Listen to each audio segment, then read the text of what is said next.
de las consultas. No, no es una consulta, es un comentario que nos colocaron acá. Es que una persona que vino invitó a otras dos personas y le dijeron que no porque lo veían por internet. En algún momento, indudablemente, esto se va a agotar, porque las personas están cada vez más acostumbradas a filtrar el compromiso virtualmente.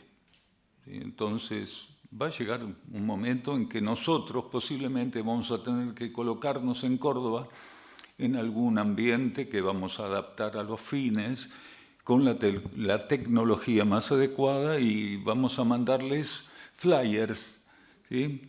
Encuentro con Daniel Gagliardo, sentado él cómodamente en las sierras de Córdoba. ¿Y por qué no? ¿Por qué no?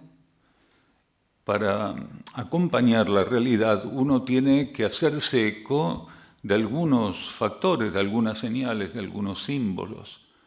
Y todos sabemos que más tarde o más temprano los encuentros presenciales van a tener cada vez más impedimentos. En una ciudad hace poco, donde las personas solían llenar el teatro donde nos reuníamos, empezaron a tener miedo a salir, la crisis urbana, la violencia urbana y otras tantas cosas. Entonces, ¿qué ocurrió? Va a estar por internet, entonces lo veo por internet. Lo van a subir a YouTube, lo veo en YouTube cuando tengo un rato, ¿sí? A la noche, cuando los chicos se duermen, y todo ese tipo de cosas que son tan efectivas a la hora de definir lo que podemos llegar a ser o no. Quieto. Así que bien, la presencia de cada uno de ustedes cada vez es más valiosa y más importante, porque precisamente muchos están optando por esta cuestión de la relación virtual. Ahora, la energía es la misma. Es lo mismo entrar en contacto a través de un streaming, a través de un vivo, de lo que fuera, buscar el video, el último, el anteúltimo, todos los que todavía no vi en YouTube o en cualquier lugar donde estuvieran disponibles. No es lo mismo, claro que no es lo mismo. Del mismo modo que no es lo mismo para tener hijos estar en un noviazgo a 12.000 kilómetros de distancia. Y de algún modo, todo lo que nosotros tendríamos que hacer en estas reuniones así presenciales es un movimiento creativo, no es otra cosa. Lo que no da un demérito a que algo pueda ser grabado, filmado, visto con apenas un delay, apenas unas horas de diferencia, ¿sí? O meses o años después. No es un demérito cuando no teníamos otra opción, porque la relación que ofrece la energía con los elementos está directamente relacionada, regulada, con aquello que un ser puede o no puede hacer potencialmente. Y si no lo puede hacer, la energía va a buscar la manera de incorporarlo, ¿sí? De incluirlo, de ofrecerle el puente, las herramientas, el formato. Así que cada vez que nosotros vamos a algún lugar a dar charlas, aquellos que pueden vencer escollos, y muchos de ustedes pueden dar una cátedra de lo que es vencer escollos para llegar acá, o la familia, o el transporte, o la inseguridad, o las ganas, o el estado de ánimo, y un montón de cuestiones más que cada uno de nosotros podríamos colocar en una lista extensa. Entonces, esto cobra realmente mucha importancia en función de que los egos, las personalidades, tenemos que aprender a reflejar el movimiento que las almas en su propio nivel sostienen. Las almas no trabajan a distancia. Las almas trabajan de un modo profundo, en una vinculación, en una cohesión, ¿sí? En una comunión inmensa que para los egos y las personalidades es muy difícil de interpretar y mucho menos de imaginar. Entonces, de algún modo, egos y personalidades tienen que aprender a entender que, la cuestión virtual no permite generar un aura como sí permite generar esto, lo presencial. Cuando 1 o 2 se reúnan en mi nombre, yo estaré entre ellos, decía el instructor Jesús. Tiene muchas interpretaciones, pero en este caso vamos a acercar nuestra conciencia a esta interpretación. Acá somos más de 1, 2 y de 3 y de 10 y de 20, pero estamos en nombre de esa realidad subjetiva, interna, de esa realidad cósmica que estaba representada en aquel momento por quien dijo esa frase: cuando 1 o 2 se reúnan en mi nombre, yo estaré entre ellos. Entonces, la importancia de que un conjunto de seres se reúna en nombre de lo superior, aprendiendo a neutralizar, aprendiendo a enfrentar una cantidad de impedimentos, de escollos, de filtros que, de no estar atentos, realmente impedirían que participemos de una convocatoria de esta naturaleza, es bastante importante. Entonces, doblemente, triplemente importante que todos y cada uno de nosotros haya respondido a esta convocatoria, que los grupos UCSIN de Buenos Aires, tanto en los Cardales como aquí en Buenos Aires, que son los 2 focos principales de la actividad UCSIN en la provincia de Buenos Aires, ¿sí?, hayan puesto sobre sus hombros la responsabilidad de convocar a este tipo de reunión, este tipo de comunión, de posible comunión en la medida que logremos estar presentes. Gratitud. Acá nos preguntan si creemos en Dios, ¿sí?, en el Creador. Realmente no creemos, porque para nosotros una creencia de semejante talla estaría hablando muy limitadamente de nuestro compromiso evolutivo. No creo en Dios, vivo en Dios. No creo en Él, vivo profundamente. Todo lo que soy, todo lo que constituye mi conciencia es en Él, en el único, en el inmutable. Entonces, creer sería muy limitado. Y así estamos en este planeta con esta gran limitación que realmente consideramos muy importante, esto de creer y de creer. Y hay personas que tienen una vida armada en base a creencias, y nosotros, desde el punto de vista interno, desde el punto de vista que alimenta la energía interior, sabemos que la creencia es la más básica de las vivencias. Y muchas veces, incluso aquí en este auditorio, durante una gran cantidad de años y en otros auditorios en distintas partes del mundo, insistimos en que este ya no es tiempo de creer. La mayoría de las personas que se sostienen en creencias, sin saberlo, la mayoría sin saberlo, abundan en una posición cómoda, porque creer nos exime de algo que es realmente trascendental, que es la vivencia. Entonces, si nos basamos y nos limitamos a la vivencia de creer, insistimos, estamos en la más básica de las vivencias, en la más limitante de las vivencias. En el ciclo anterior, con la polaridad masculina, a la humanidad se la fue educando para profundizar cierto tipo de aspectos de la realidad que le permitieran instalar la creencia como un preámbulo de vivencias más profundas. Pero lo que ocurrió es que nos conformamos como humanidad, como civilización en ese preámbulo. La creencia tenía solo un motivo, un justificativo, que era obrar transitoriamente como una brújula para nuestra conciencia, brújula que nos permitiera abrirnos al alimento interno, que nos pudiera llevar genuinamente a vivencias de corte superior, trascendental.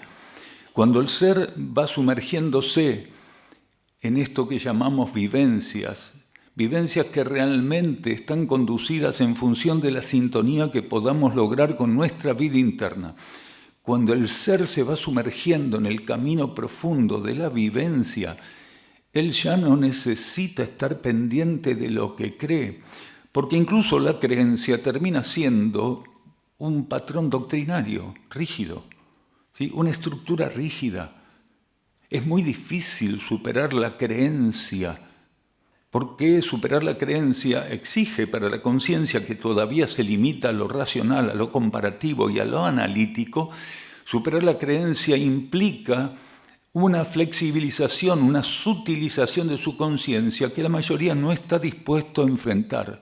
Realmente no está dispuesto a enfrentar. La mayoría está con una intención totalmente contraria.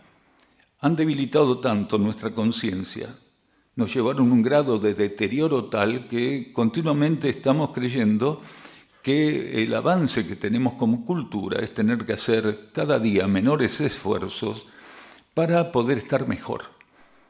Y en realidad la creencia, cuando pasa a ser el canon con el cual vivimos, nos lleva a confirmar semejante estupidez como algo realmente válido. En este momento nosotros tenemos que aprender con suficiente serenidad, actitud, apertura, a emprender un camino de incomodidad. Porque las creencias nos venden una película. Es como decir, yo estuve en un safari fotográfico. ¿Y qué tal te fue? No sé, porque era un documental. ¿Vieron? La creencia es como un safari fotográfico, pero que está filmado y uno se sienta en su casa, se pone el gorro de explorador, ¿sí? Saca el loro de la jaula, lo pone arriba del televisor y se piensa que está en el medio del bosque, de la jungla, ¿sí? de la estepa, de donde fuera.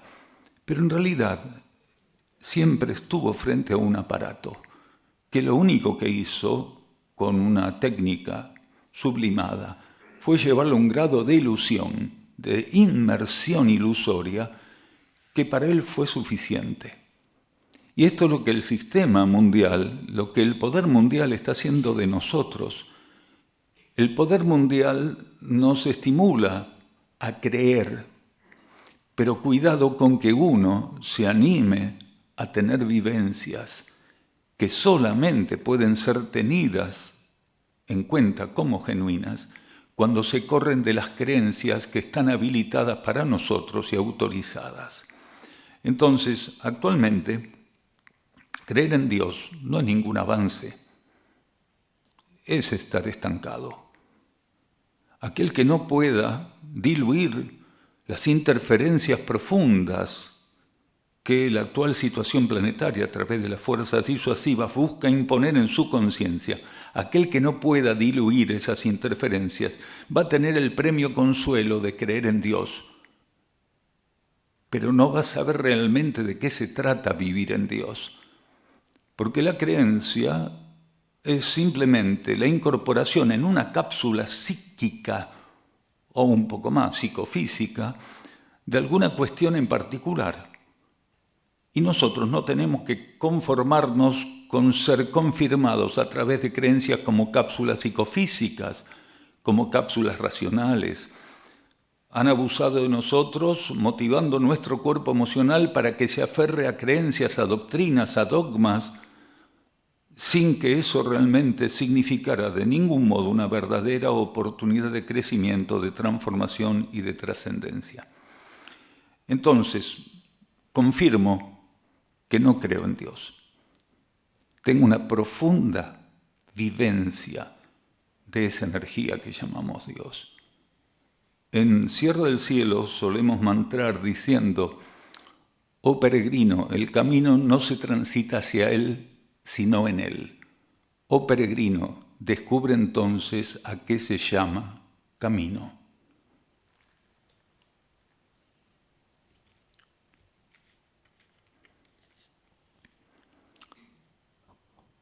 Entiendo que todos respondemos a una planificación interna. ¿Cómo discernir un estímulo interno de la voluntad egoica? Habría que aclarar que el concepto, ¿sí?, de que todos tenemos una planificación interna solamente es aplicable, es empático, con seres que tienen un cierto grado de despertar interior. ¿Por qué decimos esto? Porque el alma, al igual que el ego, al igual que los aspectos en cada encarnación de aquello que llamamos personalidad, el alma va pasando progresivamente por ciclos evolutivos y expansivos. Cuando el alma no está suficientemente madura, el alma no tiene una planificación interna, no es consciente de una planificación interna. El alma está en manos de la energía que la conduce en su proceso evolutivo. Por lo cual, si un alma no está suficientemente madura, lo que puede recabar en función de su participación en la vida interna, en el nivel anímico planetario, es muy limitado. Las jerarquías que operan la conducción, la coordinación de los grupos internos de almas, a estas almas que aún están en un estado más básico, menos desenvuelto, ¿sí? Que aún no están despiertas en ese propio nivel anímico, las jerarquías que conducen los grupos de almas las atienden, las alimentan, las estimulan, y dentro de ese contexto no pueden depositar en almas inmaduras que aún no despertaron aspectos relativos a la asistencia del plan evolutivo, a la asistencia a lo que llamamos servicio también. Porque para que un alma pueda asumir un rol determinado en la asistencia del plan evolutivo, tiene que tener un grado de despertar, un grado de ampliación. Entonces, si bien las almas que no tienen aún ese grado de despertar forman parte de los grupos internos de almas, aún no llegan a un punto evolutivo, a un grado iniciático donde puedan conscientemente asumir necesidades del plan evolutivo y comprometerse dentro del grupo de almas para asistirlas, para que su energía sea una herramienta de esas necesidades.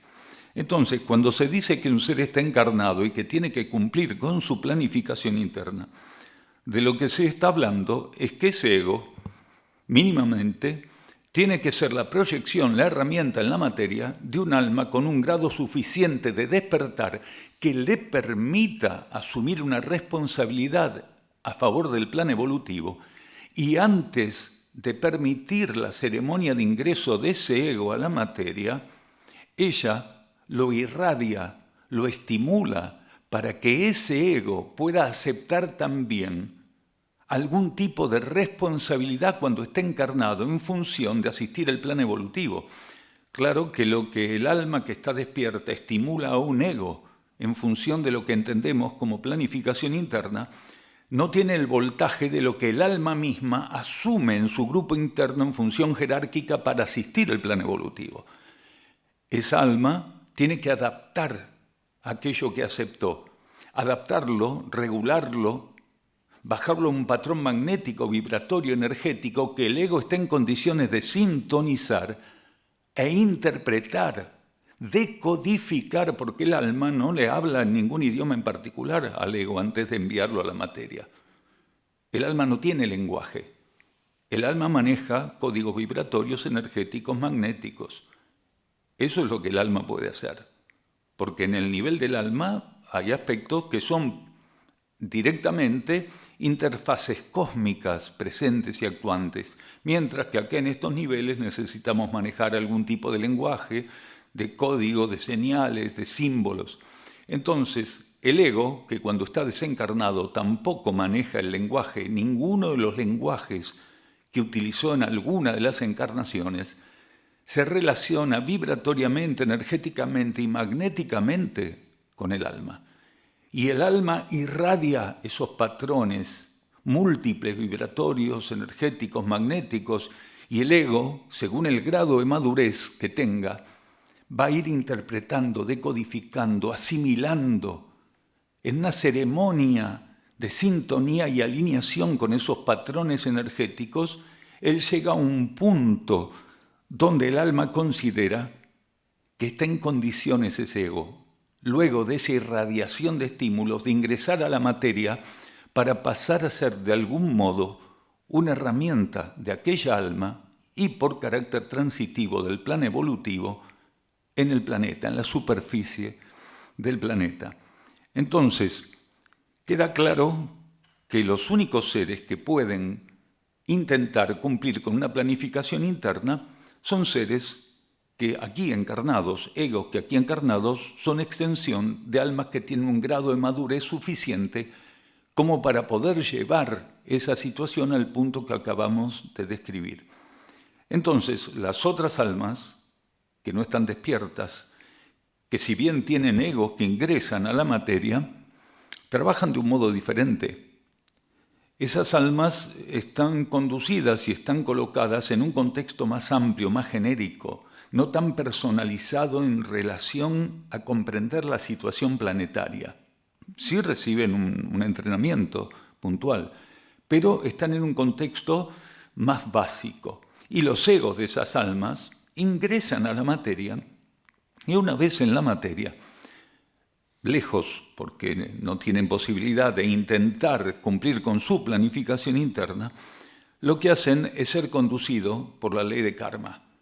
Personalidades y egos de esa naturaleza están absolutamente conducidos, puntualmente, primorosamente, perfectamente conducidos a situaciones estrictamente kármicas, porque es la ley de karma en esas instancias que asume el rol que cuando el alma está más madura puede desenvolver, puede desempeñar.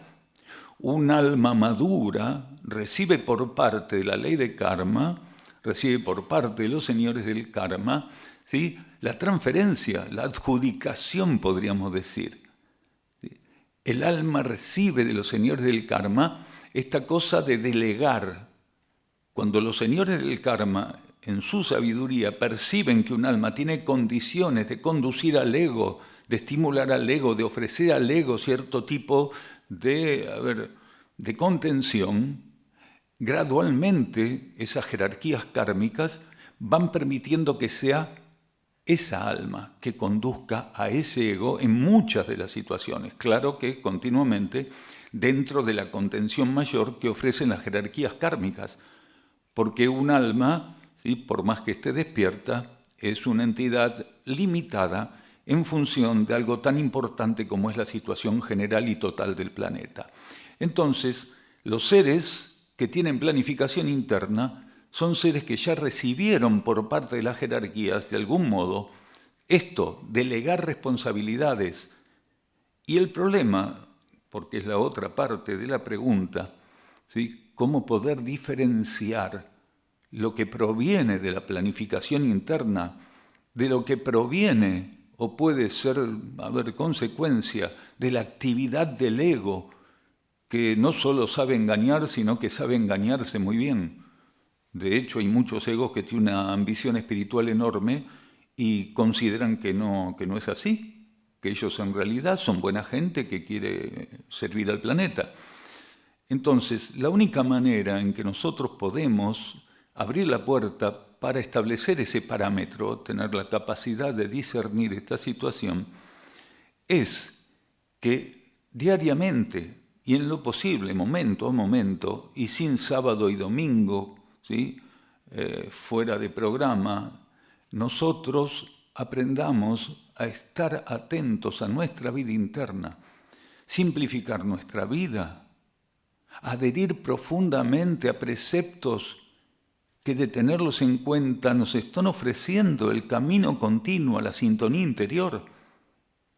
Entonces, si no me preparo volitivamente para refractar la influencia de las fuerzas disuasivas en mi conciencia y al mismo tiempo, simultáneamente, no tengo en cuenta estar atento para poder donarme a mi ser interno, a mi cosmos interno, si no hago ese ejercicio continuo de intentar repulsar lo que no sirve en mi vida y abrirme y donarme incondicionalmente a la esencia que está en mi interior, jamás voy a generar condiciones para discernir de un modo superior qué cosas provienen de aquel laberinto en el cual estoy preso y me tragué la llave, de lo que proviene de mi cosmos interno, de mi propia realidad interior. Entonces, uno no va a discernir si no genera condiciones de discernimiento. El único discernimiento que vamos a poder ensayar es el racional, el comparativo, el analítico, el especulativo, quiere decir la base del discernimiento, lo que en estos tiempos no sirve, porque podríamos decir que está emparentado con aquello que nombramos hace un rato, que es la creencia.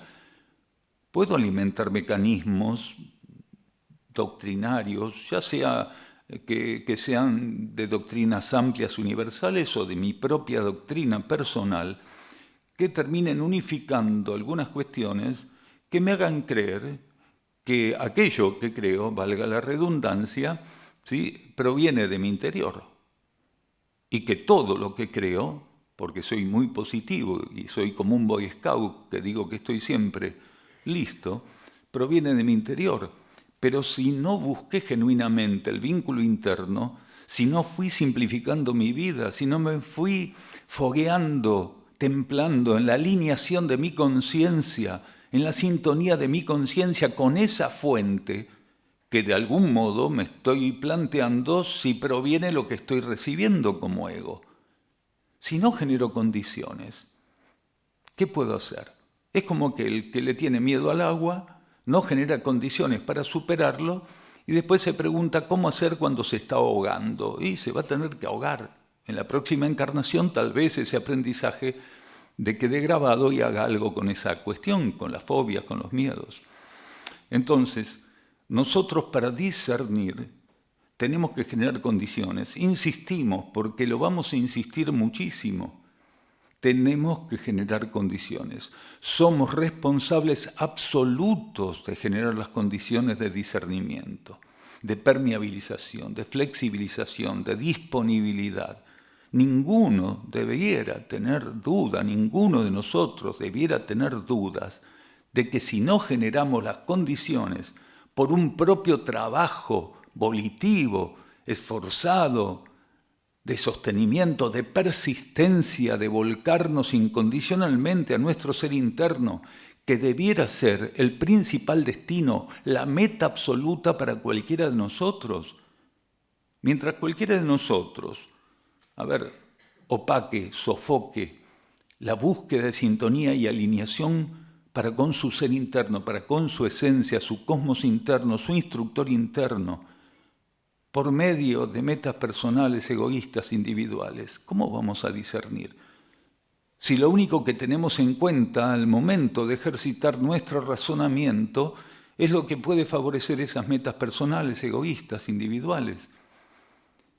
Usted se quiere preguntar si realmente está siendo depositario conscientemente de aspectos internos de la realidad. Fíjese inmediatamente cuáles son sus metas, sus prioridades, sus escalas de valores.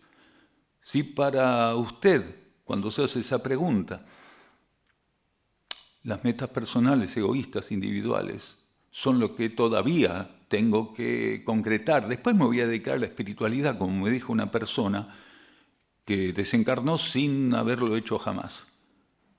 Después, ahora tengo que lograr una posición sólida.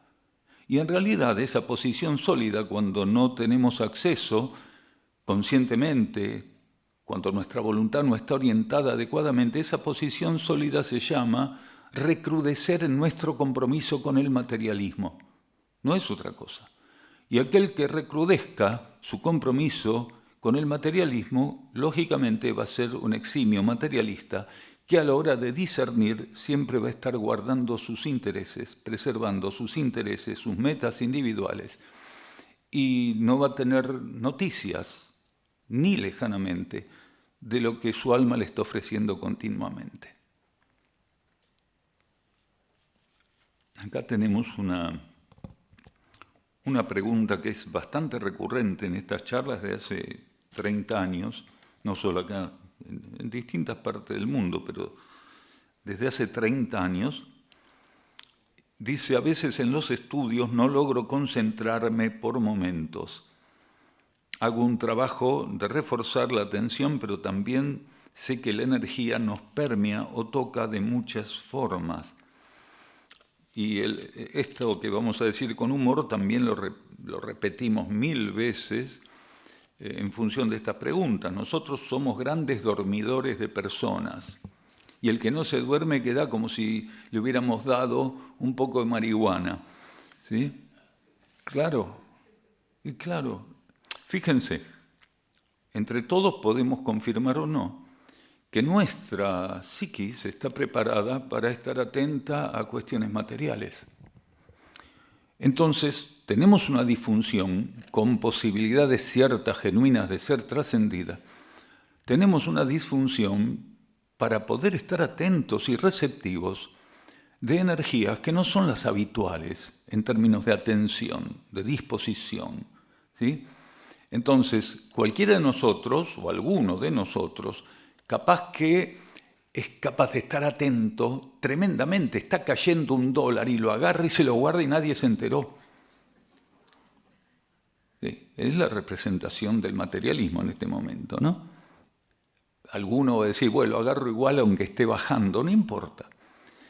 Pero tal vez está bajando un estímulo, se nos pone adelante, nos hace señales, se pinta la cara con alguna cosa fluorescente, se pone una remera fluo y decimos ahí no hay nada. Entonces no tenemos entrenada la atención a cuestiones subjetivas, sutiles, energéticas, vibratorias. De hecho, hace casi 4 décadas, 40 años, la jerarquía de instrucción dijo que iban a llegar los tiempos donde nosotros teníamos que aprender a diferenciar patrones vibratorios. ¿Por qué? Porque todo lo que fuera formal, material, aparente, iba a ser cada vez más peligroso. Iba a ser como una caja, un paquete, con un cartucho de dinamita dentro de él. Entonces, la jerarquía de instrucción estaba estimulando nuestra conciencia para que aprendiéramos a estar atentos a aspectos que están más allá de lo aparente, de lo formal, de lo evidente. Entonces, es muy lógico que pasemos por problemas de esta naturaleza. Capaz que si alguno de ustedes va a un partido de fútbol, no me incluyo porque nunca me gustó, ni cuando era un ser perverso y maligno en este planeta. Nunca me gustó el fútbol. Un acontecimiento cultural, ¿sí? Social, no sé. ¿Viste cómo estaba vestida la tía Tota en el cumpleaños de Anita? Ahí estamos todos atentos, increíble. Porque la tía Tota, la edad que tiene, ¿cómo se va a poner un vestido así? Bueno, varios tienen una tía Tota por ahí, ¿no? ¿Vieron? Entonces, lo que ocurre es que nosotros tenemos que entrenar nuestra predisposición continuamente a aspectos subjetivos, a patrones vibratorios. A ver, tenemos que estar más conscientes y en la medida que podamos para confirmar momento a momento que este universo formal, tridimensional y kármico en el que estamos transitoriamente sumergidos requiere de nosotros una capacidad de percibir simultáneamente lo que está detrás y por encima de la forma, de la evidencia, de la tridimensión. Y es un entrenamiento que no se puede hacer cuando uno se acuerda. Del mismo modo que en la heladera ponemos un imancito con algunas cosas que a veces son inconfesables, ¿sí? Ciertamente, tendríamos que fijar en nuestra conciencia algún tipo de recordatorio, un recordatorio verdaderamente empático, esta gran necesidad de dejar de estar condicionados y de creer que la verdad es materia y la materia verdad. Tenemos que trascender eso para que un ser pueda estar atento profundamente a la energía que liberan estas charlas o cualquier tipo de reunión, fuera o no relacionada a UXIM, cualquier tipo de reunión de convocatoria, que lo que estuviese proponiendo fuera trascender hábitos materiales rutinarios, esto de ir el burro atrás de la zanahoria. Nosotros tenemos que aprender a generar, nuevamente lo decimos, las condiciones. No va a depender de nadie, sino de nosotros, que aprendamos a estar armónicamente, equilibradamente atentos. Porque la atención también puede ser negativa o positiva. La atención negativa es aquella atención que con mucho entrenamiento y fluidez nosotros podemos brindarle a todos los acontecimientos que ingresan en una tabla que podemos definir como pesar, medir y contar. Esto también lo decimos muchas veces. Estamos muy entrenados para atender, evaluar, ¿sí? Discernir básicamente todo aquello que se puede pesar, medir y contar. Pero hay cosas que son mucho más importantes que lo que compone un universo donde se puede pesar, medir y contar y quedar conforme con ese cálculo, con esa regla de cálculo.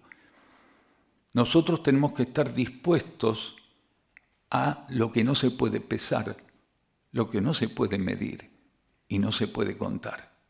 Quiere decir, un tipo de vivencias que escapa a las reglas de cálculo y los parámetros materialistas. Y ese es un trabajo, insistimos, que tenemos que aprender a hacer continuamente y generando condiciones. Y el otro tipo, el otro polo de la atención, el que realmente en estos tiempos de transición planetaria puede ser visto como absolutamente necesario, es la atención a nuestra vida interna. Y algunos dirían, ¿cómo se hace? Porque, a ver, a la pared la puedo mirar, puedo estar atento. Sí, le hace falta una mano de pintura, o el perro pilló la pared. Todas esas cosas que son fáciles de identificar, pero ¿cómo puedo estar atento a mi propia vida interna? Primero, regulando de un modo efectivo, ¿sí? Sin engaño, sin autoengaño, con una genuina autoobservación y autoconocimiento, regulando el flujo de dependencia que tengo con todo aquello que sí puedo atender cómodamente, porque estoy entrenado, con todo aquello a lo cual le puedo brindar atención realmente fácilmente. ¿Por qué? Porque me entrené, porque preferí entrenarme con eso. Entonces, tengo que simplificar la vida para que todo aquello que ocupa un lugar preferentemente y generalmente inservible, por eso tengo problemas con el apego, por eso tengo problemas con la entrega, con la donación, ¿sí? Por eso tengo problemas con la trascendencia, porque estoy, comprometido con cuestiones que cada vez me intoxican más y generan una adicción que en la medida que no la atendamos como una prioridad, nos va a terminar sofocando a lo largo de todo lo que resta de esta encarnación. Entonces simplifico mi vida, estoy atento para entender qué tengo que ser, porque una cosa es creer que soy algo o creer lo que tengo que ser, que es una creencia, y otra cosa es estar abierto a lo que tengo que ser, que es realmente y potencialmente una vivencia. La mayor de las vivencias que un ser puede tener es realmente poder percibir aquello que tiene que ser, no porque lo cree, sino porque abrió una puerta, se colocó en un estado de receptividad donde tal vez es una de las primeras veces que su conciencia interna, su alma, su conciencia espiritual le está ofreciendo, como si fuera un faro, señales, símbolos. Claramente lo está estimulando para que él pueda romper esa dependencia, esa limitación. Entonces, si acompaño la voluntad de mi alma buscando simplificar mi vida y descubro a partir de esa intención de simplificación que a partir de esa síntesis me encuentro, me descubro teniendo una vocación profunda de reducir la distancia con mi propia alma. Ese es el camino a recorrer. Cuando me descubro con vocación de unirme a mi vida interna, de ser mi propia vida interna, de no ser algo ajeno a mi vida interna, sino por el contrario, voy descubriendo que cada vez que mi conciencia se centra en aquello que es subjetivo, interno, superior, la vibración en mí muda, aunque sea poco, aunque sea por unos instantes, muda. Y cada vez que retomo esa búsqueda, esa intención de conocer lo que está en mi interior, esa vibración vuelve a emerger como si fuera un susurro de la vida interna que me dice, es por acá. A medida que voy avanzando en ese sentido, entonces puedo ir profundizando esto que se llama atención a la vida interna. Porque una vez que ese vínculo se torna suficientemente flexible, está suficientemente lubricada mi conciencia como para poder acceder cada vez más fácilmente, con menos esfuerzos, a intentar sintonizar esa realidad interior, conocerla, sumergirme en ella, que me absorba. A medida que avanzo en ese proceso de reducción de distancias con lo que está en mi interior, empieza a darse algo que jamás se podría dar en una posición materialista, tridimensional y estrictamente kármica. Mi visión empieza a cambiar. Mis sentidos empiezan a transformarse. Voy ganando lo que en cosmosofía llamamos óptica interna, que es la influencia del alma, del ser interno, sobre aquello que el ego y la personalidad empiezan a ver de un modo diferente en la materia. Si nosotros tenemos una óptica materialista, ya sabemos cómo es, porque que vamos a explicar eso. Pero lo extraño, lo que no abunda, ¿sí? Por eso es tan valioso sobre todo, es empezar a profundizar, a ganar la óptica interna. Y la óptica interna está demostrando que la atención a mi interno está prosperando. Cuando aprendo a atender a mi interno, eso significa que mi interno puede retornarme la atención hacia él como una influencia que va transformando la óptica que mi ego y mi personalidad tienen de la realidad. Y esto es lo que tenemos que ir logrando. Que sea la influencia de nuestro interno, a partir de buscarlo, de donarnos a él, ¿sí? De estar atentos a su influencia, lo que nuestro interno puede hacer a partir de que el proceso da inicio. ¿Y cuál es el límite? No hay límite. Todos nosotros tenemos un potencial para ejecutar esa síntesis, pero tenemos que aprender a no tener expectativas por los resultados. Alguien dice, sí, yo lo hice 2 meses y no pasó nada. A ver, su ambición viene siendo sostenida, su ambición material hace años y años y años, y al otro le da 2 meses, por lo menos dele la misma oportunidad, ¿sí?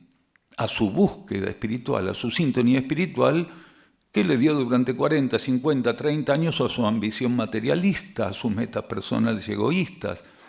Algunos las vieron despertar y fueron atraídos por esas metas egoístas cuando terminaron de estudiar, otros mientras estudiaban, y otros recuerdan desde chiquitos, que eran los que más querían tener bolitas, no, ahora las bolitas no, los que querían tener cierto tipo de acceso a la computadora, los chicos de ahora, ¿sí? Entonces, la atención al interno es un proceso que opera como un boomerang, porque cuando genuinamente nuestra atención es disparada a ese cosmos interno, el retorno está totalmente asegurado, siempre y cuando también que aprendamos a soltar las expectativas de cómo es que un boomerang retorna a nosotros.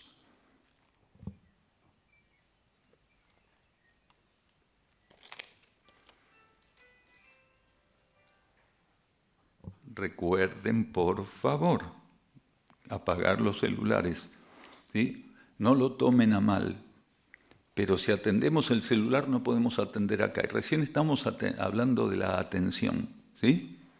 Bien. Una vez una persona me dijo, sí, pero yo lo tengo prendido porque mi hijo se preocupa cuando no estoy en casa. Está hablando muy mal de cómo educó a su hijo. El hijo tiene que saber que la mamá, el papá, el hermano, el perro que sale a dar la vuelta a manzana, por algunos momentos se ausentan, ¿sí? No hay nada que no pueda ser postergado, sobre todo lo que tiene que ver con la rosca material, ¿sí? con la rosca estrictamente social, familiar, cultural. ¿Qué cosa no puede ser postergada? ¿Cuál? Uno puede optar ahí mismo sentado por apagar el celular o le da prioridad y se va a enroscar. Por eso advertimos, rogamos como una colaboración muy valiosa, tal vez una de las más valiosas, que apaguemos los celulares. Tiene un sentido. No es que queremos egoístamente despojarlos de su relación con lo que fuera que el celular le pueda asegurar. Es que el celular es una de las herramientas, sobre todo con su mal uso, que ha sido tan efectiva para interrumpir casi de todas las maneras posibles la relación que tenemos que edificar con nuestra conciencia interna. Entonces, estas herramientas tienen que ser utilizadas correctamente y estar a nuestro servicio, y no nosotros subyugados, ¿sí?, por las telefónicas.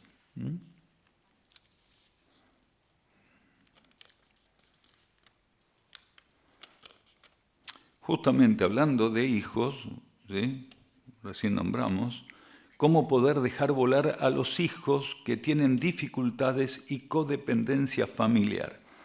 No, si usted hace lo suyo, ellos hacen lo suyo también. ¿Sí? Entonces, ¿cómo poder dejar volar a los hijos? Y usted alíñese, haga lo que venimos diciendo, no porque le estamos dando un consejo, no somos sus consejeros, no somos sus tutores, ¿sí? Simplemente usted tiene que aprender a reducir la distancia con su conciencia interna y con humildad y obediencia hacer lo que le va a ser indicado, los estímulos que va a recibir para darle tratamiento, no solo las relaciones con los hijos, ¿sí?, con el trabajo, con todo lo que implica esta sociedad, esta cultura. La vida interna es la llave que tiene la salida, la solución, siempre. La solución es interna, no es externa. Cuando uno cree que encontró una solución externa, seguramente tiene connotaciones kármicas al corto, al mediano o al largo plazo, que va a tener que enfrentar, aunque ya no sepa en el momento en que la enfrente, que está relacionada a aquello que usted creyó en cierta situación que fue la solución. La solución interna no genera karma, porque es una acción neutra, es la expresión de nuestra conciencia interna proyectándose como un flujo de energía que está por fuera de la ley de karma, que opera con dos polos, positivo, negativo, malo, bueno, blanco, negro. La vida interna le aporta a la ley de karma neutralidad, por lo cual, en este ciclo de transición, muchos de ustedes lo saben, otros no, existe una posibilidad de neutralización kármica en la medida que nuestros pensamientos, sentimientos y acciones sean una respuesta a la voluntad que está internamente en nosotros. Y eso no es ni positivo ni negativo. Entonces, al momento de dar tratamiento a cualquier situación, no solo con los hijos, que sean dependientes o no, si nosotros mismos no estamos en sintonía interna, somos absolutamente dependientes del sistema planetario, materialista y kármico. Entonces, claro que si no puedo ser independiente de ese sistema, ¿sí?, suplantando esa dependencia por la libertad de la sintonía y la alineación interna que me corresponda, mucho menos voy a poder interactuar a favor de lo que mi hijo, mi perro o quien fuera puede necesitar, mis empleados, mi jefe, mis pares, o como cada uno quiera ver las situaciones y definirlas. Entonces, aquí nosotros tenemos que ser realmente dependientes estrictamente de la influencia interna en la medida que podamos ir, ¿sí?, desarmando el proceso que nos llegó a comprometer tan limitadamente con cierto tipo de fuerzas que en realidad no tienen un genuino poder para estancarnos, pero la debilitación a la cual fuimos inducidos hace que ese poder parezca enorme. Y todavía más, parece que fuera imposible poder salir de ese tipo de limitaciones. Entonces simplemente busque resolver su relación interior y por añadidura, a consecuencia, por carácter transitivo, por carácter reflejo, va a empezar a resolver lo que está afuera. Resuelva lo que no está resuelto en relación a su interno, a su vida interna. Y cuando resuelva eso, va a empezar a proyectarse a través de sus pensamientos, sentimientos y acciones un cierto tipo de condición superior que va a ser la llave para las situaciones externas. Ahora, esto no quiere decir que cuando haga esta situación real, quiere decir que lo que usted haga sea el reflejo de la voluntad interior, su hijo va a mejorar, todo aquello se va a solucionar. No, no, no. Lo que se va a resolver es su relación con la realidad. Porque puede ser que su hijo incluso recrudezca en cierto tipo de cuestiones que usted cree hoy que son bastante crudas. Puede ser que una cantidad de situaciones aparentemente empeoren, pero usted va a tener una ventaja. Al ser conducido intuitivamente, subjetivamente, va a entender lo que está detrás del recrudecimiento, del error, del desequilibrio propio y ajeno. Va a ser entrenado gradualmente para entender que toda situación es transitoria y que evolutivamente, si alguien pasa por algo, es inevitable que pase por eso en función y en beneficio de su evolución y posiblemente de las condiciones que él va a imponer en ese estado transitorio a la situación del planeta, porque todos aportamos, es un fondo común. Todos nuestros pensamientos, sentimientos y acciones están relacionados a un fondo común. Todos nosotros formamos parte de un universo planetario y no solo eso, sino que una parte de las acciones ejecutadas por otros, pensamientos, sentimientos y acciones, también nos corresponde asumir, porque eso es propio, es ley en los universos kármicos. La ley de karma tiene esa gran riqueza de compartir el pastel entre todos los que lo hacen, ¿se entiende?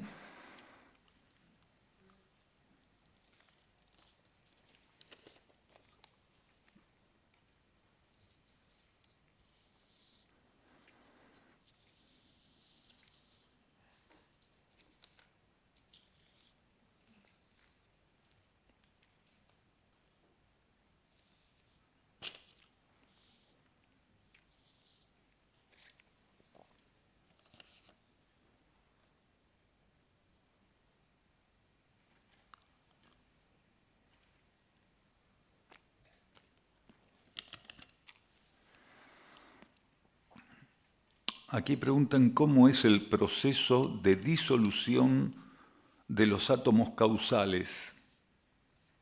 Y pone entre paréntesis del cuerpo causal, quiere decir del alma. Nosotros, más que átomos causales, le llamamos átomos permanentes, pero es una cuestión de sincronizar la gramática acá.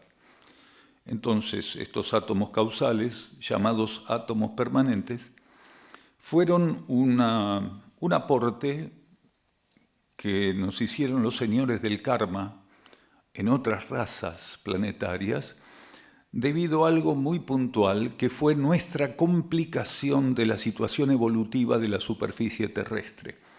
Quiere decir, originariamente, estos átomos causales o estos átomos permanentes no estaban previstos para la humanidad que tenía que hacer experiencias evolutivas en la superficie planetaria.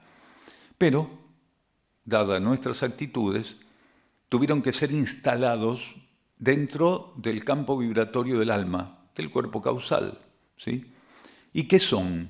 Porque hablar de esto sin explicar qué es un poco, ¿sí?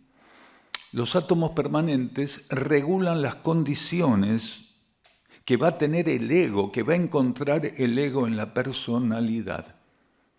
Quiere decir, cada uno de los 3 niveles de la personalidad guarda una correspondencia directa, una relación directa, con estímulos que provienen en cada etapa de los átomos permanentes. Existe un átomo permanente que obedece a las leyes mentales planetarias, quiere decir un átomo permanente mental, un átomo permanente que obedece a las leyes astrales emocionales planetarias, quiere decir de nuestro cuerpo astral o emocional, y un átomo permanente dual que obedece a las leyes etérico-físicas planetarias, quiere decir a nuestro cuerpo etérico-físico.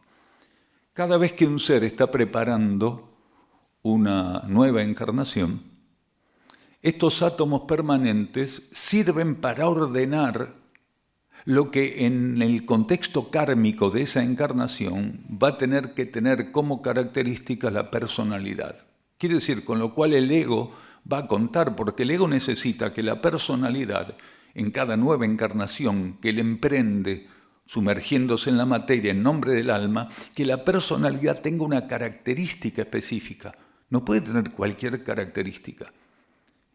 Si el ego encontrara un desorden de esas tres leyes, de esos tres campos vibratorios mentales, astrales, emocionales y etérico-físico, no podría ligar su conciencia a una personalidad que no corresponde vibratoriamente con los ensayos que el alma le ofrece realizar en la materia.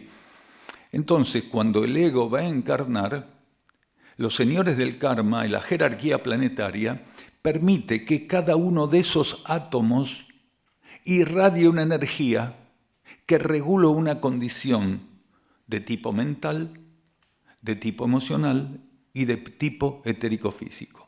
Quiere decir, son ordenadores, administran cómo va a ser la personalidad que el ser va a tener, con la cual va a contar el ego en la materia. Entonces podemos estar seguros que aquellos que creemos que la vida nos jugó una mala pasada, que Dios me abandonó, que mirá lo que soy, lo que me dieron, lo tenemos bien, pero bien administrado. Quiere decir, fue adjudicado. Si usted necesita un cochecito chiquitito e incómodo, no le van a dar un Mercedes-Benz. ¿Sí? En el mundo de la materia, muchos que tendrían que andar de a pie tienen jet privado. Pero en el mundo subjetivo, en la administración de energías superiores, no hay error, no hay injusticia. Cuando un ser encarna, va a recibir una personalidad estrictamente acorde, como corresponde, para las experiencias evolutivas que va a tener que ensayar. Entonces, esa es la función de los átomos permanentes, de los átomos causales. Están dentro del aura, del campo vibratorio energético del alma. Es del alma, ¿sí?, que esos átomos, desde el alma misma, que esos átomos irradian, ordenan y toman del reservorio de sustancia cósmica planetaria el tipo de sustancia mental, emocional o etérico-física que necesitamos. Esa es la función.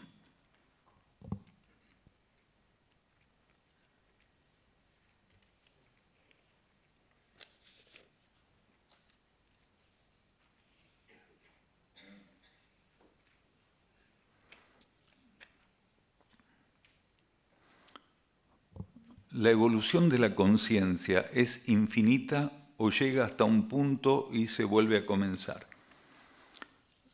Tenemos que tener en claro que la conciencia es inmortal y la evolución que va adquiriendo la conciencia, ¿sí?, es indestructible, tan indestructible como la inmortalidad de la conciencia misma.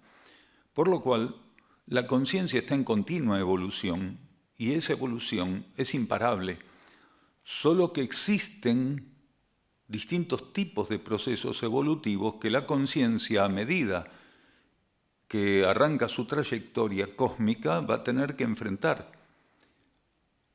Los tres hitos principales que tiene que enfrentar la conciencia en su trayectoria evolutiva están dados en la primera etapa por la ley de karma, en la segunda etapa y superior a la ley de karma es la etapa que se conoce como ley evolutiva superior o ley de ciclos. Y en la tercera y última etapa, que es la más extensa e infinita, la conciencia se sumerge en campos vibratorios que están regidos por lo que se conoce como ley de equilibrio.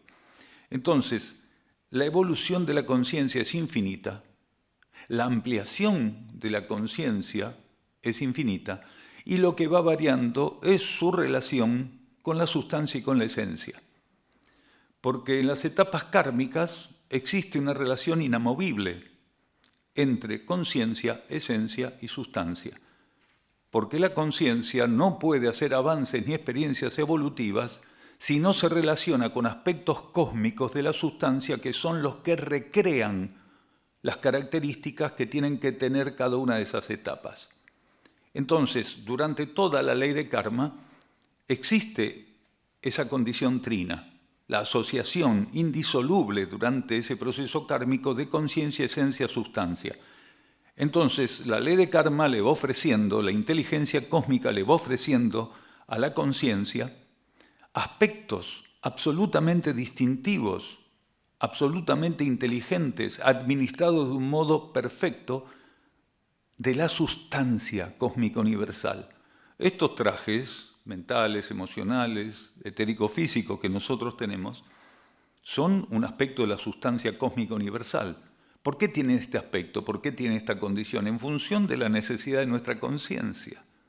Si nuestra conciencia no pudiera hacer la experiencia evolutiva que tiene que hacer en función de estos trajes, que obedecen aspectos de las leyes mentales, astrales y etérico-físicas, no tendría ningún sentido, ni siquiera podría asomar nuestra conciencia a la materia si la sustancia con la cual va a ser relacionada no es apta para sus necesidades evolutivas. Entonces, durante todo el proceso kármico, esa asociación es inamovible. Sustancia, esencia, ¿sí? Conciencia. Ahora, para que la conciencia pueda adaptarse a cualquier situación evolutiva que está a su servicio en términos expansivos, ¿sí? Y la sustancia la acompañe en esas modificaciones que tiene que recibir, que es decir, los campos que tienen que ser adaptados, hay un punto que es bueno tener en cuenta y que también lo señalamos a menudo en estas charlas. Es que la esencia no muda nunca, no se transforma, es inmutable. Por lo único que la conciencia puede mudar y transformarse y la sustancia acomodarse a esa transformación es porque hay un tercer elemento que es inmutable y que le garantiza que todo aquello que tiene que mudar sea soportado en el buen sentido, sea asistido, reciba las garantías de algo que es inmutable. La esencia es la representación de ese inmutable, de ese coordinador único cósmico en cada elemento. La esencia es inmutable. No importa si un ser está bajo ley de karma, bajo ley evolutiva superior, de ciclos o ley de equilibrio. Esa esencia va a ser siempre inmutable. Es la garantía que el ser tiene que todo tipo de ensayo, de mutación, de transformación, ¿sí? Todo ensayo que tenga que ver con mudanza pueda realizarse en función de necesidades porque la esencia es capaz de sostener y de ofrecer una energía estable para toda experiencia evolutiva, no importa en qué nivel se realice esa experiencia evolutiva. Entonces, volvemos a esta cosa, si la conciencia es infinita, está contestado. Y esto de llegar hasta un punto y ahí volver a comenzar, tiene un lado cierto, porque un ser es puesto en escalones a nivel cósmico. Podríamos decir que esos escalones, que se conocen como la trayectoria de la ascesis del individuo, quiere decir de un proceso que está subdividido en infinitos escalones y que tiene que ver con lo que se conoce más comúnmente como iniciaciones. Todos nosotros, desde el reino mineral, y esto hablamos ayer en Los Cardales, pasamos por iniciaciones, pasamos por una escalera infinita que nos garantiza, precisamente por ser una escalera, poder ensayar con ciertas condiciones que de otro modo serían imposibles para nosotros. Entonces, cuando nosotros llegamos, somos migrados por la condición cósmica, por la energía cósmica, somos retirados de un nivel porque hicimos todo lo que teníamos que hacer con ese nivel, llegamos a la sublimación del dominio de las leyes de ese nivel, somos colocados en el nivel subsiguiente inmediato. ¿Y qué ocurre ahí? Estamos en la base de lo que tenemos que experimentar y aprender. Ya no estamos en la cúspide, como llegamos en el nivel anterior. Entonces, cada nivel tiene un piso vibratorio y un techo vibratorio. Las iniciaciones lo que nos permiten es ir dominando escalonadamente lo que está en el piso de ese nivel, y una vez que vamos trascendiendo, dominando, asimilando lo que en ese contexto nos correspondía, nos permite subir al otro escalón, siempre dentro de un contexto. Entonces, cuando pasamos de contexto, volvemos a estar en la base. Entonces, el aprendizaje es continuo.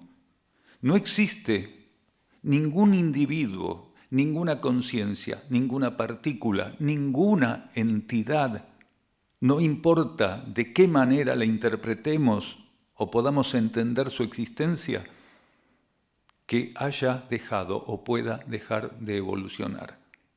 Cambian las condiciones, cambian las leyes que vamos conociendo, profundizando y luego en la medida que se pueda aplicando. Pero la evolución es infinita y la conciencia va cambiando su relación con las leyes cósmicas hasta que llega un momento que trasciende su relación con la sustancia e ingresa a campos cósmicos donde se produce una síntesis, conciencia-esencia. Y esa síntesis es infinita, cada vez es más profunda, la conciencia sigue avanzando, pero ahora con un estado de libertad mayor, de independencia mayor, sumergida en contextos cósmicos inimaginables para nosotros. ¿Por qué? Porque ya no carga con la mochila de la sustancia. Pero eso se da en niveles inmensos, enormes, altísimos, de lo que es lo que llamamos universos bajo leyes de expansión. ¿Sí?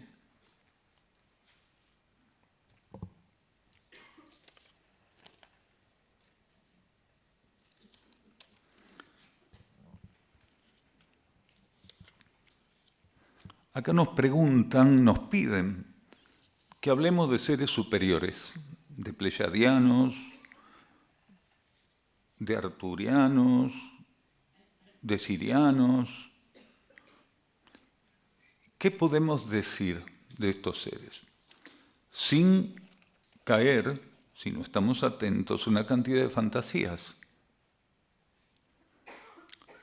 Cuando hacemos referencia a algo que excede tan ampliamente nuestra transitoria condición evolutiva, tenemos que saber que las fuerzas disuasivas, las fuerzas retrógradas, van a intentar influenciar aquellas declaraciones o aportes, aquellos supuestos conocimientos que decimos tener a veces de esas conciencias superiores.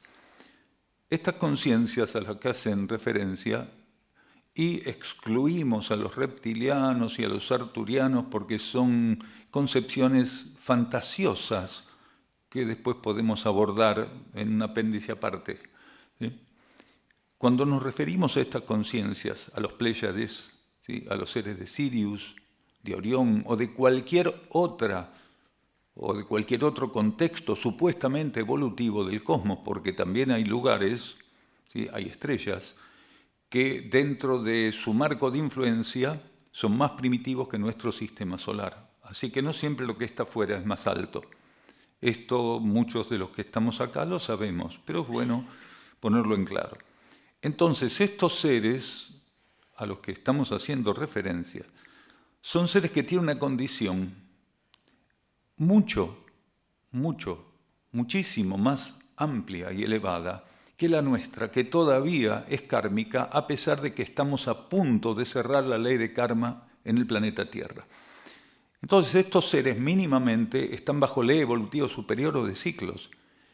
Y no solo mínimamente algunos de ellos están en esa ley, sino que algunos tienen una interacción profunda con ciertos aspectos de la ley de equilibrio que de algún modo influencia y está activa en esos contextos estelares o constelares.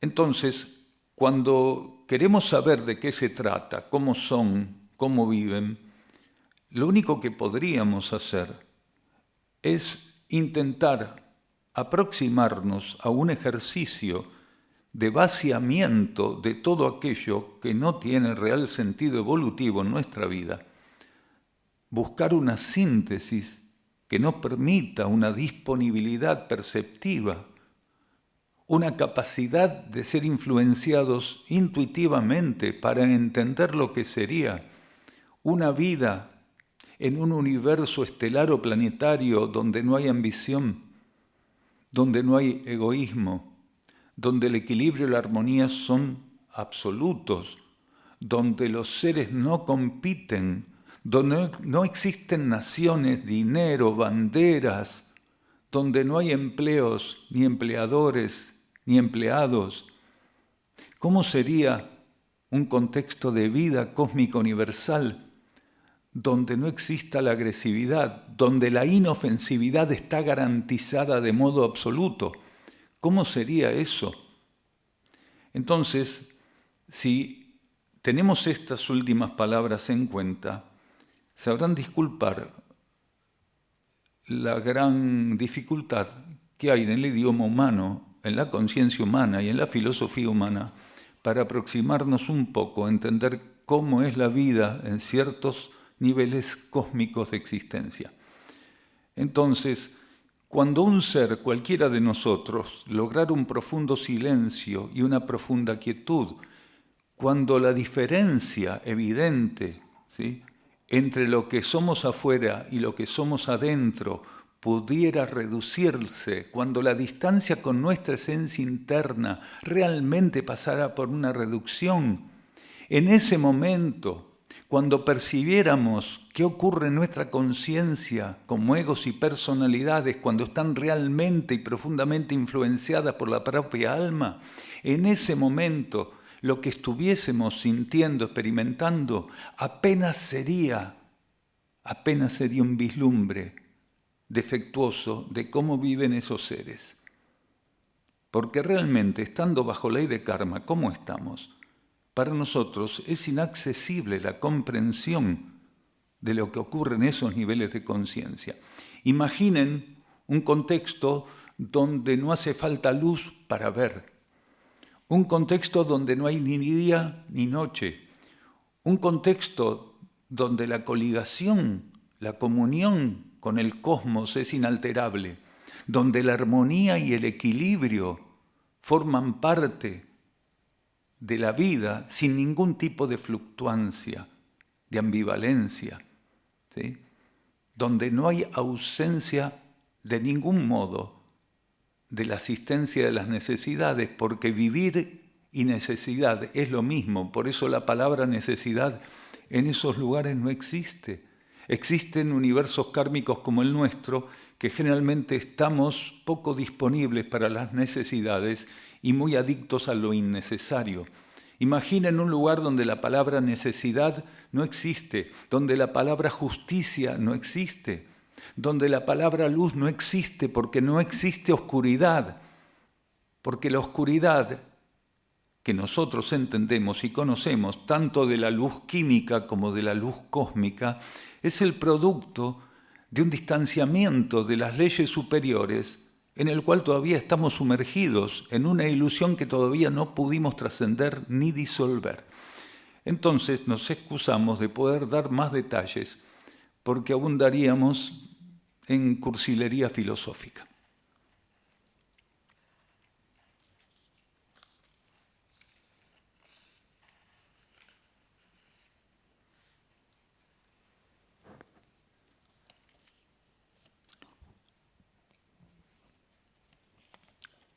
Aquí nos ponen una frase que forma parte de algunos escritos que a través nuestro se han puesto a circular a disposición, y que también forma parte de estas charlas. Y la frase dice, a la búsqueda del instructor interno. Hablamos del alma, hablamos del espíritu de la mónada. ¿Y cuál es el lugar que ocupa el instructor interno? Porque tenemos un alma, tenemos en algunos casos, cuando estamos suficientemente evolucionados, un cuerpo de luz, un traje de luz, tenemos un cuerpo espiritual, un espíritu, una mónada, tenemos conciencia divina, pero desde el alma hasta la conciencia divina, pasando por todos esos niveles, ¿dónde está el instructor interno? Y el instructor interno es la sumatoria de esos niveles. Y ese instructor interno opera a través de cada uno de esos núcleos en función de la etapa evolutiva en la cual nos encontramos nosotros. Porque el instructor interno tiene como tarea ofrecer al ego, y el ego en el ensayo que hace con la personalidad, ofrecerle al ego aprender a vivir según las leyes internas, cósmicas, espirituales. Un instructor o la energía de instrucción no tiene ningún otro papel a asumir que ser la herramienta exclusiva de la energía de instrucción bajo el fundamento de irradiar esa instrucción como un parámetro para aquellos que receptivos tengan que aprender a ejecutar en su vida de modo práctico, en lo que llamamos en cosmosofía espiritualidad práctica, las leyes espirituales. El instructor interno es la herramienta directa presente en cada uno de nosotros. Cuando es necesario, el alma misma es la herramienta directa de ese instructor interno. Cuando es necesario, el instructor interno se vuelca a través de energías monádicas, dosificando los patrones divinos, ¿sí? Los flujos de energía divina de un modo intenso hacia ego y personalidad. Quiere decir que hay varios núcleos que son herramientas y elementos, material constitutivo de ese instructor interno.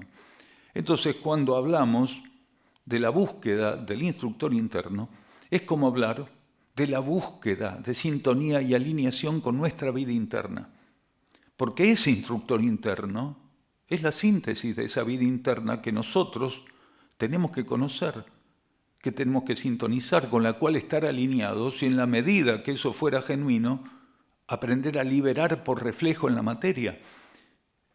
Por eso la energía dice que un ser que tiene madurez tiene que encontrar el guerrero que combata por él. El ego y la personalidad son guerreros que suelen perder las batallas, las peleas, los combates, porque están bajo aspectos de las leyes cósmicas donde perder y ganar forma parte del intercambio más básico del aprendizaje. Cuando un ser aprende a sintonizar su instructor interno y permite que se exprese, él acaba de encontrar el guerrero que combata por él, porque la solución es interna. Ese guerrero sabe cuándo y de qué modo salir al campo de batalla. La materialidad es un campo de pruebas, es un laberinto, es un campo de batalla. Cuando el ego se quiere meter en ese campo de batalla, en ese laberinto, si no sale muerto, sale destruido, golpeado, dañado. Entonces hace mucho más largo el aprendizaje porque está tomando el camino indebido, el camino más largo. Cuando el ego entiende que realmente él tiene que rendirse ante un guerrero superior y que ese guerrero superior es su propio instructor interno, él pasa a ser el escudero, ya no quiere ser el guerrero, porque él sabe que tiene que aprender de ese señor interno, de ese instructor interno, que se va a servir de él y lo va a colocar en un orden de batalla donde realmente el ego pueda salir adelante en un aprendizaje. Cuando el ego quiere ocupar en la batalla un lugar que no le corresponde, ya sabemos lo que pasa. Todos sabemos lo que pasa. El que no lo pasó, lo pasa, lo va a pasar. Entonces, de algún modo, encontrar ese guerrero que combata por nosotros es una prueba irrefutable de que ya somos discípulos genuinos de ese instructor interno. Un ser tiene que asumir en algún momento de su evolución el discipulado. A veces el instructor es externo, a veces interno, pero en realidad el interno es siempre, solo que a veces delega en el externo ciertas funciones porque el ego y la personalidad, por estar refractarios, inflexibles, ¿sí? Por un montón de motivos, ese instructor interno nos coloca frente a un instructor externo. Lo importante es entender que el instructor interno, elija la herramienta que elija, está sosteniendo con su energía silenciosa y ocultamente y colocando a disposición del discípulo lo que él necesita. Por eso nosotros tenemos que ser fieles a ese instructor interno, a esa conciencia interna, porque nuestra fidelidad, ensayada egoicamente en relación a cuestiones externas, es un autoengaño. Los seres creemos que somos fieles cuando cumplimos con algunos preceptos que nos hicieron creer familiarmente, socialmente, culturalmente, doctrinariamente, religiosamente, así, mente. Pero la única fidelidad que puede ser un alimento, porque la fidelidad genuina alimenta la conciencia, es la fidelidad a nuestra propia conciencia interna, a nuestro ser interno, nuestro instructor interno. Si el discípulo no es fiel a su instructor interno, su relación con cualquier aspecto de la materia es hueco. El discípulo tiene que ser fiel a su instructor interno para poder descubrir que en cada situación la energía está presente, la esencia está presente, su instructor está presente en cada situación. Ocultamente el instructor le está diciendo, libérame en esta situación. Cuando un ser tiene que entender que tiene que liberar la esencia, la luz, la conciencia que está en cada situación, tiene que entender que está liberando a su instructor interno porque el instructor interno lo pone a prueba. Si no lo libera en la situación, quiere decir que él no asumió, no entendió la situación en su verdadera dimensión y aún está preso de las situaciones materiales.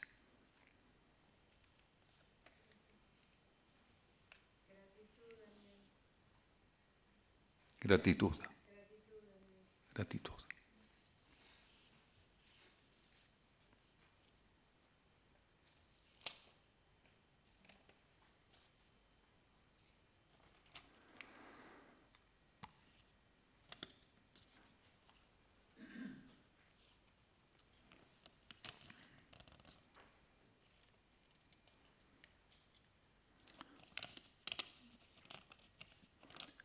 Y esto que vamos a leer ahora es un campo de aplicación directa de la última consulta que respondimos. Dice, ¿qué ocurre con aquellas personas que conforman partes de grupos y que exigen actitudes y comportamientos de otros miembros, pudiendo suceder en grupos evolutivos, laborales, familiares? ¿Cómo estar ante estos reclamos, siendo en grupos evolutivos más difícil de superar? Dependiendo, porque un ser es llevado kármicamente por las situaciones evolutivas a formar parte de distintos grupos. Hay seres que están encarnados en este planeta que jamás podrían ser conducidos a hacer una experiencia en un grupo filosófico, espiritual, un grupo evolutivo, como dice acá. Porque para hacer una experiencia en un grupo evolutivo, el ser tiene que tener transcurrido algunas cuestiones, tiene que haber transitado ciertas cosas de un modo suficientemente profundo, quiere decir ofrecer garantías, porque la energía jamás, el propio instructor interno jamás lleva a un ser, a un ego y una personalidad a un contexto grupal evolutivo donde va a ser un cartucho de dinamita. Y en todo caso de que un ser empecinadamente buscara incurrir en una experiencia grupal evolutiva siendo un cartucho de dinamita, en algún momento va a pasar como, ¿vieron ese dibujo? Bueno, era chiquito y lo veía el coyote y el correcaminos. ¿Cuántas veces se comía el cartucho de dinamita y reventaba? Le salía por la nariz, las orejas le salía humo. Bueno, la vida nos puede poner un cartucho de dinamita y hacerlo explotar y que nos salga un mito por todos lados, ¿sí? Si estamos donde no tenemos que estar, porque a veces la energía de repulsión tiene muchos mecanismos para sacar a alguien que puede ser molesto o no solo molesto, sino que exponerse peligrosamente a un tipo de energía para el cual no está preparado. Entonces, los seres que están haciendo experiencias grupales, no importa si laborales, sociales, deportivas, filosóficas, espirituales y de cualquier tipo, tienen que entender que el marco de esas experiencias está definiendo por carácter transitivo sus necesidades evolutivas. Ahora, obviamente, aunque nombra distintos tipos de experiencias grupales, vamos a hablar de las filosóficas espirituales porque la persona apuntó a eso. Lo otro fue un amortiguador de la pregunta, pero en realidad está apuntando a qué ocurre cuando personas en un grupo que supuestamente tiene que estar alineado con principios espirituales y filosóficos, hay gente que se endilga, ¿sí? Se proclaman como regentes, directores que dicen lo que hay que hacer y critican a los otros si hacen esto, si hacen lo otro, y están continuamente exigiendo o diciendo lo que tiene que ser hecho o no hecho. Acá volvemos a todo lo que hablamos antes. ¿Qué hago? ¿Me peleo? ¿Le discuto? No. Si yo encontré el guerrero que combate por mí, ¿por qué me voy a poner a hacer algo que indudablemente es un señalador de que en el grupo del que forma parte hay gente que tiene un nivel de evolución que todavía no le permite poder relacionarse con los copartícipes de ese grupo de un modo diferente? Hay gente que por sus características evolutivas, por su carga cultural, por su crianza y por procesos que no tienen suficientemente pulidos y trabajados en la personalidad y en el ego, solo saben participar buscando en lo que fuera, pero en este caso en un grupo filosófico espiritual, buscando imponer su voluntad, su óptica. Ahora, qué curioso, porque cuando lo que el otro busca imponerme no procede de la vida interna, puede ser que aún no tenga una capacidad que me permita transmutar algo que en realidad no es una indicación interna a través del otro, sino es un juego de fuerzas que el otro me está proponiendo. Entonces, primero habría que ver qué ocurre en mí, no solo lo que ocurre en él, porque a veces me paro en la vereda de enfrente y señalo al otro, busco imponerme esto o lo otro. Y podría ser, digamos, no sé si es el caso, vamos a dejar el final abierto, pero podría ser que mi posición tampoco sea la mejor. Alguna vez dijimos en ciertas charlas que a mí no me importa que me digan, mira estúpido, la verdad es esta. A mí el estúpido no me importa si lo que me está diciendo es cierto. Entonces, si a mí viene alguien de alguno de los grupos, Uxin o no, con los cuales estamos en contacto continuamente, viene y me dice, mira Daniel, vos sos medio tontito porque esto está pasando y no lo ves. Y si se me corre el telón y veo que eso realmente es así, lo que voy a hacer no es discutir por qué me dijo tontito, porque eso es un problema, de pulimento idiomático de ese ser, de carácter, de personalidad. Voy a agradecerle profundamente que haya corrido el telón respecto a algo que no veía. ¿Por qué? Porque el alma de ese ser pudo haberlo estimulado para que él percibiera algo y me lo transmitiera, pero su falta de pulimento en algún sentido lo tiró crudo. Y si está crudo, es un problema de él. Pero voy a separar la parte que sirve de lo que él me está diciendo. Entonces la pregunta sería, ¿puede ser, podría ser, potencialmente, sería factible que algunas cosas que pueden ser ofrecidas por personas con estas características pudieran ser un señalamiento necesario y cierto? ¿O solamente me molesta que hagan el aporte de un modo que no es de mi agrado? Este es el tema.